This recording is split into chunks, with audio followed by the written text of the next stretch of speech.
सिंधुदुर्ग में प्रधानमंत्री नरेंद्र मोदी के ईंधन बचत आह्वान का असर देखने को मिला है। पालक मंत्री नीतीश राणे ने जिला दौरे के दौरान इलेक्ट्रिक वाहन का उपयोग किया और उनके काफिले में वाहनों की संख्या भी काफी कम नजर आई। उन्होंने इस पर्यावरण संरक्षण और ईंधन बचत की दिशा में एक सकारात्मक कदम उठाया। आइए सुनते हैं उनका सविस्तर बयान। बघा, जेव्हा आपल्या देशाचे कुटुंब प्रमुख आदरणीय पंतप्रधान मोदी साहेब जेव्हा आपल्याला काही सूचना करतात, आवाहन करतात, ते देश हितासाठीच असतं। शेवटी ते स्वतःचा काही स्वार्थ नजरेसमोर ठेवत नाही। कुठल्याही पक्षाच्या दृष्टिकोनातून काही पक्षाचा नेता म्हणून त्यांनी हे आवाहन केलेलं नाही आहे, पण देशाचे पंतप्रधान म्हणून त्यांनी काही अपेक्षा आणि काही आवाहन आपल्यासाठी केलेलं आहे।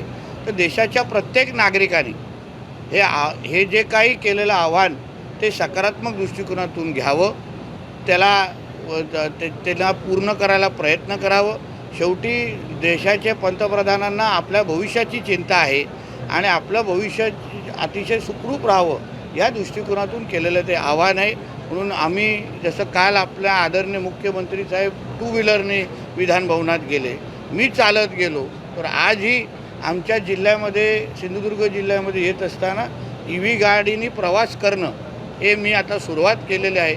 जिल्हाधिकारी मॅडमनी काही आठवड्या अगोदरच तो पाऊल उचललेला आहे आणि म्हणून आम्ही सगळेजण एकत्र मिळून जेवढे जास्त प्रेरणा समाजामध्ये देऊ शकतो, आम्हाला पाहून लोकांनी जास्तीत जास्त EV गाड्या वापराव्या हा आमचा हेतू आहे आणि त्या दृष्टिकोनातून पावलं टाकली पाहिजे।